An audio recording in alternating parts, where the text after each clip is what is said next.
दोस्तों, एक 37 साल का युवा नेता जिसने सिर्फ 2 साल पहले सत्ता संभाली, एक छोटे से अफ्रीकी देश को दुनिया की नजरों में ला खड़ा किया।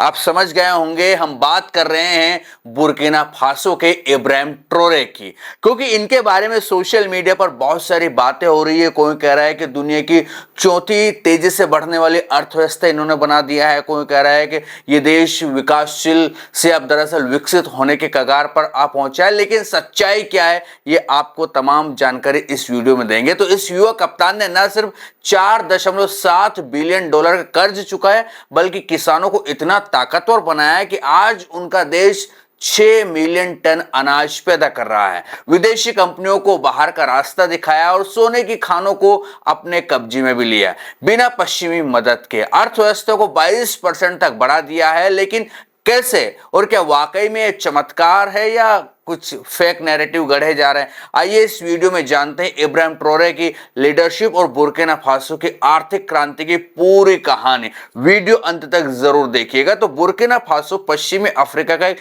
छोटा सा देश है जिसकी आबादी करीब 2.3 करोड़ के आसपास बताई जाती है। 2022 से पहले यह देश भारी मुश्किलों से गुजर रहा था। आतंकवादी हमलों ने देश के 40% हिस्से को सरकार के कंट्रोल से बाहर कर दिया था। अभी भी कुछ कंट्रोल तो आतंकवादी जो संगठन है उनका है इस देश पर, लेकिन राजनीतिक अस्थिरता बहुत ज्यादा थी और कर्ज का बोझ इतना कि विकास की बात दूर भी नजर नहीं आती थी। यानी कि विकास तो दिखता ही नहीं था, गरीबी में धंसता चला जा रहा था। अर्थव्यवस्था सोने और कपास जैसे कच्चे माल पर इसकी टिकी थी, लेकिन इसका ज्यादातर फायदा विदेशी कंपनियां ले रही थी। 2022 में बुर्किना फासो की जीडीपी सिर्फ 18.8 बिलियन डॉलर थी और विकास दर महज 1.8% के आसपास नजर आती थी। गरीबी इतनी थी कि 25% लोग हर दिन सिर्फ 2 से $2.25 के आसपास से कमा पाते थे, बस इतनी इनकम थी। लेकिन फिर सितंबर 2022 में सत्ता में आए इब्राहिम ट्रोरे, इन्होंने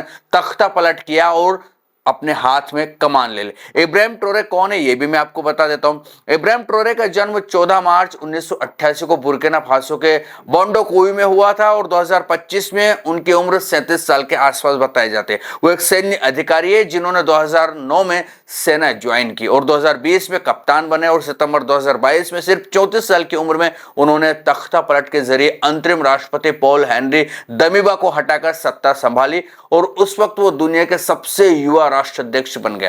ट्रोरे ने वादा किया है कि वो बुर्किना फासो को आतंकवाद, गरीबी और विदेशी दबाव से आजाद करेंगे। उनकी नीति भी थी कि देश को पैसा जो है, देश का पैसा देश में रहना चाहिए और हर नागरिक का विकास होना जरूरी है। 2022 से 2025 तक ट्रोरे ने कई बड़े और बोल्ड कदम उठाए जिन्होंने बुर्किना फासो की अर्थव्यवस्था को नई रफ्तार दी है। आइए उनके बदलाव को हम पॉइंट टू पॉइंट समझने की कोशिश करते हैं। तो सबसे पहला काम उन्होंने किया, खेती को मजबूत किया, खेती को बनाया रीढ़ की हड्डी मान के चलिए आप, क्योंकि बुर्किना फासो में 60% लोग खेती पर निर्भर है। ट्रोरे ने किसानों को सशक्त करने के लिए 36 मिलियन डॉलर का निवेश किया। उन्होंने 400 ट्रैक्टर और 239 ट्रेलर और 710 के आसपास मोटर पंप मुफ्त बांटे, उन्नत बीज और खाद भी दिए।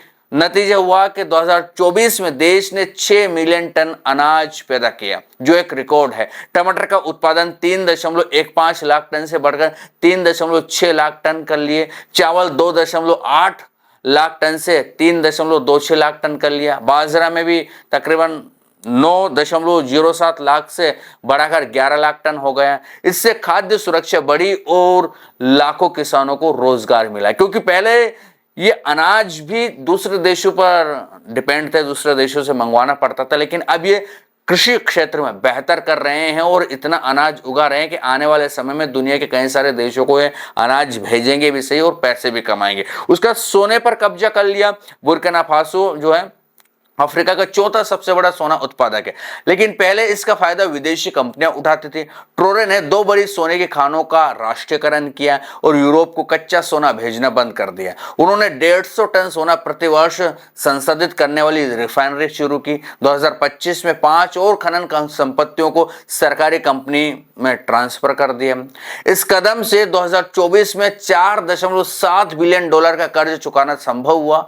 अब सोने का पैसा स्कूल, अस्पताल और सड़कों में लग रहा है। और जो विदेशी कंपनियां थी, खासकर फ्रांस की थी और अमेरिका की थी, इनको आउट ऑफ किया है अपने देश से, क्योंकि ये सोना तो निकालती थी लेकिन बहुत ही कम पैसे बुर्किना फासो के विकास में दिया करती थी और मजदूरों की हालत दयनीय होती जा रही थी, कोई फायदा नहीं था। तो बुर्किना फासो का जो है ना विकास अब थोड़ा तेजी से होने लगा है, क्योंकि इब्राहिम ट्रोरे ने साफ तौर पर जो है सोने के खदाने अपने कंट्रोल में किए और जो पैसा आ रहा है उससे, क्योंकि ज्यादा मुनाफा हो रहा है, तो तमाम वो है ना विकास में लगा रहे हैं। अब उसके बाद स्थानीय उद्योगों की बुनियाद भी रखी। ट्रोरे ने आयात कम करने और स्थानीय उत्पादन बढ़ाने पर जोर दिया। उन्होंने 2 टमाटर कहीं ना कहीं संयंत्र लगाए और एक नया कपास भी फैक्ट्री लगाई।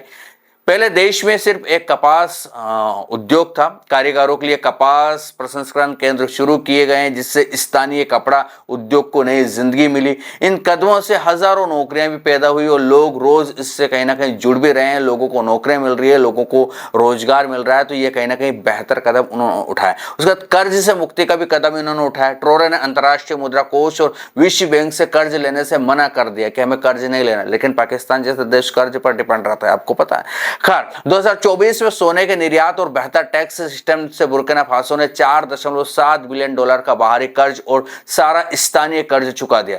इससे देश को शिक्षा, स्वास्थ्य और बुनियादी ढांचे में निवेश के लिए ज्यादा पैसा मिला और उससे कहीं ना कहीं वो और बेहतर उन्नति कर रहा है। उसके बाद सड़कें, स्कूल और हवाई अड्डे भी बनाना शुरू कर दिया। ट्रोरे ने बुनियादी ढांचे पर ध्यान दिया और ओगोडागू डोनसिन हवाई अड्डा 2025 में बनकर तैयार हुआ, जो हर साल 1 मिलियन यात्रियों को संभाल सकता है। नई सड़कें बनी और पुरानी सड़कों को चौड़ा किया गया। स्कूलों और अस्पतालों में निवेश बढ़ा। इनसे व्यापार आसान हुआ और रोजगार के मौके बढ़े, क्योंकि जब विदेशी कंपनियां वहां पर थी जो सोना निकालती थी, उसके बारे में ट्रोरे ने कहा था कि ये कंपनियां सोना निकाल के अपने देश ले जाती है, मुनाफा कमाती है, लेकिन बुर्किना फासो को क्या देके जाते हैं? कुछ नहीं। गाँव में कच्ची सड़कें हैं, स्कूलों में लाइट नहीं है, पंखे नहीं है, बच्चे स्कूल छोड़ रहे हैं, स्कूलों की हालत जर्जर है, टीचर नहीं है। इसलिए ट्रोरे ने सबसे पहले स्कूलों पे ध्यान दिया, स्कूलों को बेहतर किया, बच्चे स्कूल जा रहे हैं, सड़कें बनाना शुरू कर दिया, गांव का विकास शुरू कर दिया। खैर उसके बाद उनका अगला कदम था नए गठजोड़ बनाना। ट्रोरे ने फ्रांस से दूरी बनाई, क्योंकि फ्रांस को तो आउट ऑफ कर दिया। फ्रांस का वो खुद को गुलाम मानते थे कि ये गुलामी हमारे ऊपर थोपे हुए हैं, और उन्होंने रूस, तुर्की और माली, नाइजर जैसे देशों के साथ रिश्ते मजबूत किए।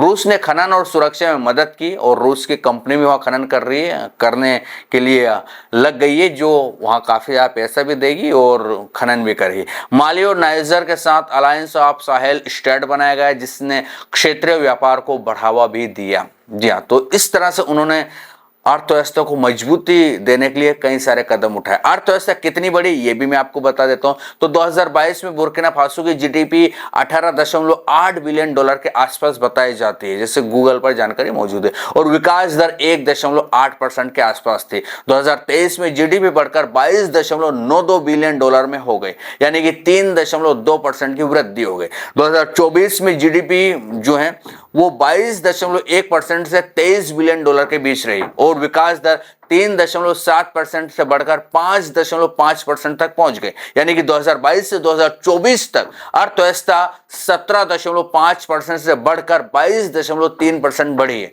और 2025 के लिए अनुमान है कि विकास दर 4.1% से बढ़कर 4.3% से ज्यादा ही रहेगी।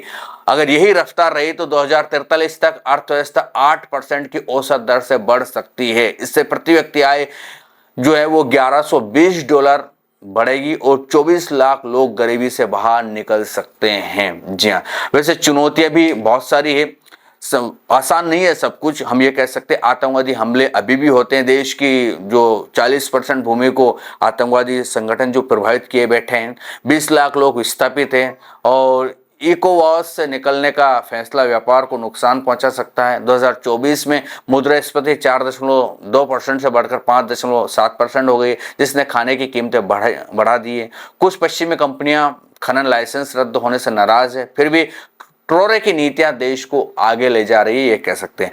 और कुछ लोग कह रहे हैं कि क्या चौथी सबसे तेजी से बढ़ती अर्थव्यवस्था बन रही है, कुछ लोगों का कहना है।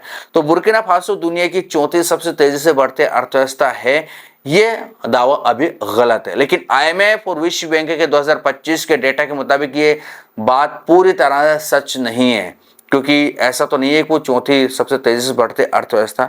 हम अगर अपने देश की बात करें तो 6.2% से 6.7% की कहीं ना कहीं ग्रोथ है। वियतनाम और बांग्लादेश जैसे देश उससे भी आगे निकलते जा रहे हैं बुर्किना फासो से। फिर भी 5.5% की विकास दर एक छोटे से देश के लिए अभी हाल फिलहाल तो बड़ी बात मानी जा रही है। तो 37 साल के इब्राहिम ट्रोरे ने दिखा दिया है कि उम्र बस एक नंबर है। उनकी लीडरशिप ने बुर्किना फासो को आत्मनिर्भर बनाने की राह पर चला दिया है। किसानों को ताकत, सोने का पैसा देश में और कर्ज से आजादी, ये सब बताता है कि अगर इरादे हो तो कोई भी देश मुश्किलों को हरा सकता है। बुर्किना फासो की कहानी हर उस देश के लिए प्रेरणा है जो अपने दम पर उभरना चाहता है। तो दोस्तों, इब्राहिम ट्रोरे की ये कहानी आपको कैसी लगी जरूर बताएं। आपको ट्रोरे से लेकर कुछ भी जानकारी चाहिए, किसी भी टॉपिक पर वीडियो चाहिए बुर्किना फासो या पश्चिमी देश के बारे में, तो आप मुझे कमेंट सेक्शन में जरूर बताइएगा, हम उस पर जरूर डिस्कस करेंगे। ये था वीडियो, कैसा लगा ये भी बताएं। जानकारी ठीक ठाक लगता हो चैनल को सब्सक्राइब, वीडियो को लाइक और शेयर करना ना भूलिएगा। फिर मिलेंगे किसी दूसरे वीडियो में, तब तक के लिए आपके दोस्त को दीजिए इजाजत। नमस्कार।